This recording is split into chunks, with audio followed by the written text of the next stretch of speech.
পাপ কাজ করে করে করে স্বামীর প্রতি স্ত্রীর প্রতি জুলুম করত, ওই স্ত্রী রবের কাছে দোয়া করে করে করে মুনাজাত করেছে, মাবুদ গো আমার ঘরে শান্তি দাও, আমার স্বামীটাকে তুমি বিপদের হাত থেকে হেফাজত করো, আমার স্বামীর রিজিক বাড়ায় দাও, আমার স্বামীকে সম্মানী বানাও।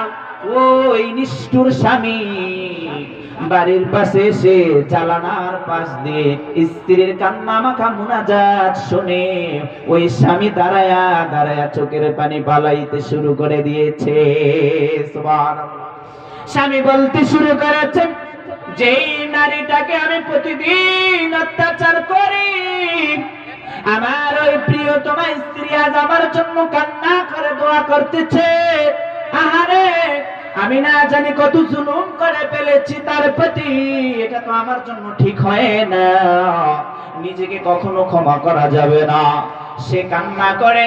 এবার স্ত্রীর মুনাজাত শেষ হয়েছে, এবার স্বামী তার স্ত্রীর কাছে যাইয়া স্ত্রীর দুটো হাত ধরে বলতেছে, ও আমার প্রাণের স্ত্রী, ও আমার সুন্দরী রমণী, আমি তোমার প্রতি জুলুম করেছি, আর তুমি যেই মানুষটা কষ্ট পেয়েছ তোমার মা বাবাকেও বলো না, তোমার বাবাকেও বলো না, রবের দরবারে আমার জন্য মঙ্গলের জন্য দোয়া কামনা করতেছ। আমি ভুল করেছি গো প্রাণের স্ত্রী, তুমি আমাকে মাফ করে দিবা, আমি ভুল করেছি। ওই স্বামী স্ত্রীর উসিলায় ধন্য হয়ে গিয়েছে। সুবহানাল্লাহ।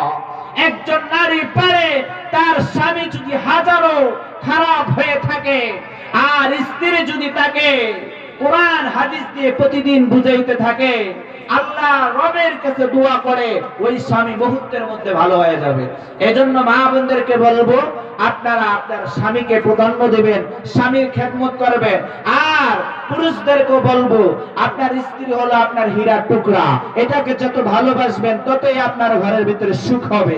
অনেক জালেম আছে, অনেক জুলুমবাজ আছে, বাজার থেকে যাইয়া স্ত্রীর প্রতি জুলুম করতে শুরু করে দেয়, মারতে শুরু করে দেয়। না, এটা মারার জিনিস নয়, এটা আদর এবং ভালোবাসার জিনিস।